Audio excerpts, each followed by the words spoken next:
দরজায় কড়া নাড়ছে ত্রয়োদশ জাতীয় সংসদ নির্বাচন। আগামী বৃহস্পতিবার অনুষ্ঠিত হতে যাওয়া এই ভোট যুদ্ধ নিয়ে চলছে শেষ মুহূর্তের হিসাব নিকাশ। সেই হিসাব নিকাশে বেশি করে আসছে বিএনপির হেভিওয়েট প্রার্থীদের নাম। এবার আওয়ামী লীগবিহীন ভোটের মাঠে রাজনীতির সমীকরণ অনেকটাই পাল্টে গেছে। এছাড়া ভোটারের ভাবনায় পরিবর্তন, জামায়াত ইসলামীর উত্থান এবং বড় দলের বিদ্রোহীদের আবির্ভাব সহ নানা কারণে বিএনপির অনেক প্রভাবশালী প্রার্থীর জয় চ্যালেঞ্জের মুখে পড়েছে। এমনকি মির্জা ফখরুল থেকে তারেক রহমানও ছাড় পাচ্ছেন না। আসন্ন নির্বাচনে দেশব্যাপী হারতে যাচ্ছে যেসব বিএনপির হেভিওয়েট প্রার্থী, তাদের নিয়ে আলোচনা করব আমাদের আজকের এপিসোডে। চলুন একে একে দেখে নেওয়া যাক জয় বাংলা হতে যাচ্ছে বিএনপির যেসব হেভিওয়েট নেতারা। নাম্বার 1, মির্জা আব্বাস। রাজধানীতে হেভিওয়েট প্রার্থীদের তালিকার অন্যতম নাম বিএনপির জ্যেষ্ঠ নেতা, ঢাকা 8 আসনের প্রার্থী মির্জা আব্বাস। তার প্রধান প্রতিদ্বন্দ্বী এনসিপির নাসিরুদ্দিন পাটোয়ারি। বর্তমান এই দুই নেতার লড়াই এবারে নির্বাচনের সবচেয়ে আকর্ষণীয় বিষয়ে পরিণত হয়েছে। প্রতিদিনই এনসিপির নাসিরুদ্দিন পাটোয়ারি নতুন নতুন ঘটনার জন্ম দিচ্ছেন। নাসিরুদ্দিন পাটোয়ারির বিরুদ্ধে ডাকা হেফাজতের সমাবেশে নিজেই উপস্থিত হয়ে দেশব্যাপী আলোচনার জন্ম দিয়েছেন তিনি। নাসিরুদ্দিন পাটোয়ারি তরুণদের ভাষা, নতুন সময়ের চাপা রাগ আর স্বপ্নের উচ্চারণ। মাঠে নামা মানেই ঢেউ তোলা। তিনি পোস্টার নির্ভর কোনো নাম নন, মানুষের ভেতরের প্রশ্নগুলোকে সরাসরি রাজনীতির টেবিলে তুলে ধরছেন।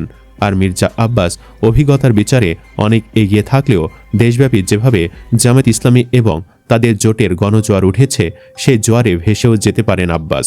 তাছাড়া আব্বাসের নেতাকর্মীদের চাঁদাবাজি, দুর্নীতি আর সাধারণ মানুষের মধ্যে নতুন নেতৃত্ব দেখার আগ্রহ কিছুটা হলেও বিএনপির এই হেভিওয়েট নেতাকে ব্যাকফুটে ঠেলে দিয়েছে। নাম্বার 2, মির্জা ফখরুল ইসলাম।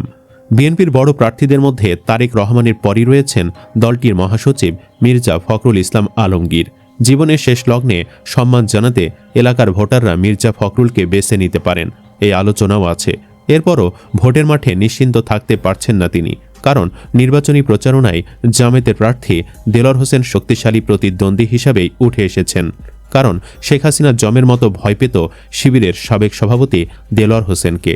এজন্য তাকে মিথ্যা মামলায় টানা 55 দিন রিমান্ডে নিয়ে ভয়াবহ নির্যাতন করে জেলেই মেরে ফেলতে চেয়েছিল। মেরুদণ্ড সোজা করে তার দাঁড়াবার ক্ষমতা ছিল না। দেলোয়ারের পরিবারের সদস্যরাও তাকে পাবার আশা ছেড়ে দিয়েছিল। কিন্তু কথায় আছে, রাখি আল্লাহ মারেকে। মুক্তি পেয়ে সেই দেলোয়ার এখন এতটাই জনপ্রিয় যে ঠাকুরগাঁও 1 আসনে তার কাছে ভোটের যুদ্ধে হারতে যাচ্ছে বিএনপির মহাসচিব মির্জা ফখরুল ইসলাম আলমগীর। এমনকি দেলোয়ারের জনপ্রিয়তায় এতটাই ঈর্ষান্বিত মির্জা ফখরুল যে তার লোকেরা দেলোয়ারকে থামাতে মাঝরাতে বের হচ্ছে ব্যানার ফেস্টুন ছেড়ার জন্য। নাম্বার 3, গয়েশ্বর চন্দ্র রায়। বিএনপির ঘাঁটি হিসাবে পরিচিত ঢাকা 3 আসনে ধানের শীষের পক্ষে নির্বাচনী লড়াই রয়েছেন দলের আরেক সুপরিচিত জ্যেষ্ঠ নেতা গয়েশ্বর চন্দ্র রায়। এই আসনে স্থায়ী বাসিন্দাদের মধ্যে ঐতিহ্যগতভাবে বিএনপি আওয়ামী লীগের সমর্থন বেশি ছিল। তবে সাম্প্রতিককালে বাহিরে থেকে আসা মানুষের সংখ্যা কয়েকগুণ বৃদ্ধি পেয়েছে, যাদের মধ্যে জামায়াত ইসলামীর ভোট ব্যাংক রয়েছে। তাছাড়া জামায়াত ইসলামের প্রার্থী অধ্যক্ষ মোহাম্মদ শাহিনুর ইসলাম এই এলাকায় প্রচুর উন্নয়নমূলক কর্মকাণ্ড করেছেন। এজন্য এলাকায় তার তুমুল জনপ্রিয়তা রয়েছে। পাশাপাশি এলাকার অন্যতম নেতা, কেন্দ্রীয় যুবদলে জ্যেষ্ঠ সহ সভাপতি রেজাউল করিম পলের সমর্থকেরা গয়েশ্বরের পাশে থাকছেন না। সব মিলে ঢাকা 3 আসন হাতছাড়া হতে যাচ্ছে বিএনপির।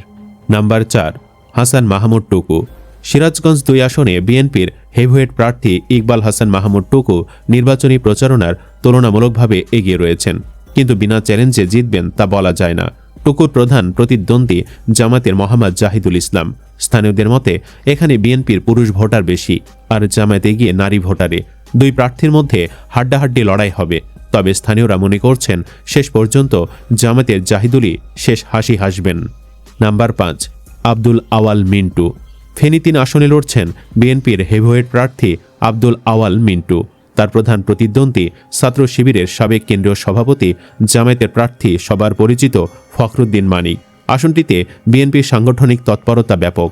তবে মানিকের হয়ে জামায়াতের নেতাকর্মীরাও ভোটের মাঠে সমানতালে কাজ করে যাচ্ছেন।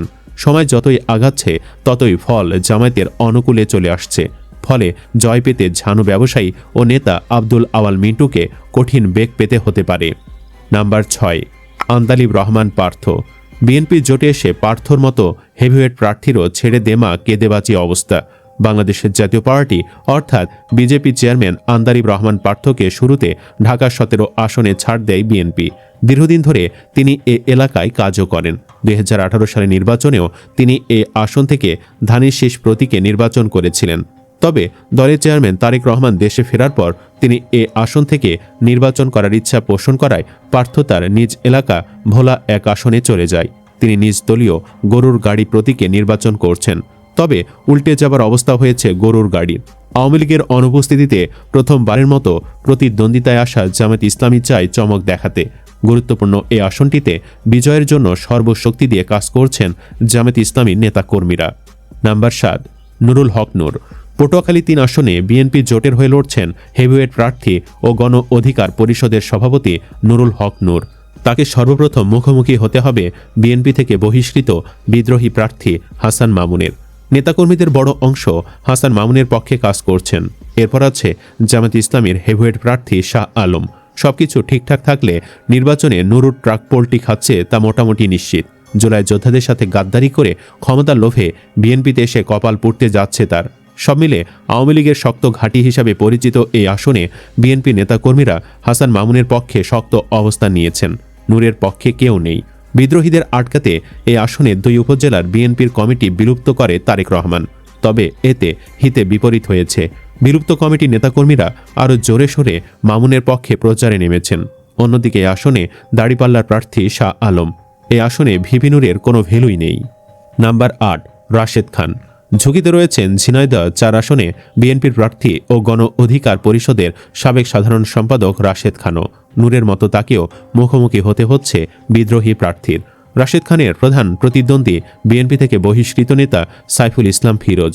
নিজেদের ভেতরের দ্বন্দ্বে এই সুযোগে জামায়াত ইসলামীর প্রার্থী আবু তালেবও শক্ত অবস্থানে রয়েছেন বলে জানা যায়। Number 9, Zonayed Psaki. ব্রাহ্মণবাড়িয়া 6 আসনের অবস্থাও কিছুটা একই রকম। বিএনপি জোট থেকে মনোনয়ন পাওয়া গণসংহতি আন্দোলনের প্রধান সমন্বয়ক জোনায়েদ সাকি মাথাল প্রতীক নিয়ে লড়ছেন। তুলনামূলকভাবে অপরিচিত প্রতীক মাথালের দিকে নজর টানতে বেগ পেতে হচ্ছে স্থানীয় বিএনপির নেতাদের। এছাড়াও স্থানীয় পর্যায়ে সাকির পরিচিতি কিছুটা কম হওয়ায় বিএনপির বিদ্রোহী প্রার্থী সাইদুজ্জামান কামালি এগিয়ে রয়েছেন বলে জানা গেছে। নাম্বার 10, ফারজানা শারমিন পুতুল। নাটোর 1 আসনে বিএনপির প্রার্থী পরাজয়ের মুখে পড়েছেন। কেউ কেউ বলছেন আসনটিতে যোগ্যদের ফেলে পরিবারতন্ত্রের দিকে হেঁটেছে বিএনপি। নাটোর 1 আসনে বিএনপির দলীয় প্রতীক ধানের শীষ পেয়েছেন সাবেক প্রতিমন্ত্রী ফজলুর রহমান পটলের মেয়ে অ্যাডভোকেট ফারজানা শারমিন পুতুল। বিএনপির দলীয় মনোনয়ন না পেয়ে এ আসনে স্বতন্ত্র প্রার্থী হিসাবে মাঠে আছেন রাজশাহী বিশ্ববিদ্যালয় ছাত্রদলের সাবেক সভাপতি ও বিএনপির কেন্দ্রীয় সহ দপ্তর সম্পাদক তাইফুল ইসলাম টিপু। স্থানীয়দের মধ্যে অনেকে মনে করেন নির্বাচনী মাঠে টিপুর কিছুটা শক্ত অবস্থান রয়েছে। টিপু জানান স্থানীয় জনগণকে তিনি কখনো ছেড়ে যাননি, এ কারণেই তাদের প্রার্থী হয়েছেন। তিনি বলেন 12 ফেব্রুয়ারি ভোটে প্রমাণ হবে জনগণের কাছে কে বেশি জনপ্রিয়। তবে সমস্যা হচ্ছে বিএনপি 2 প্রার্থীর দড়ি টানাটানিতে ভাগ হয়ে গেছে বিএনপির ভোট। সেই সুযোগে অনেকটাই ফুরফুরে জামায়াতের প্রার্থী পেতে পারেন জয়ও। সুপ্রিয় দর্শক, এবারে নির্বাচনে আপনি কোন দলকে সমর্থন করছেন কমেন্ট বক্সে জানিয়ে দিন আপনার মতামত। ভিডিও ভালো লাগলে লাইক দিন এবং চ্যানেলটি সাবস্ক্রাইব করুন। ধন্যবাদ।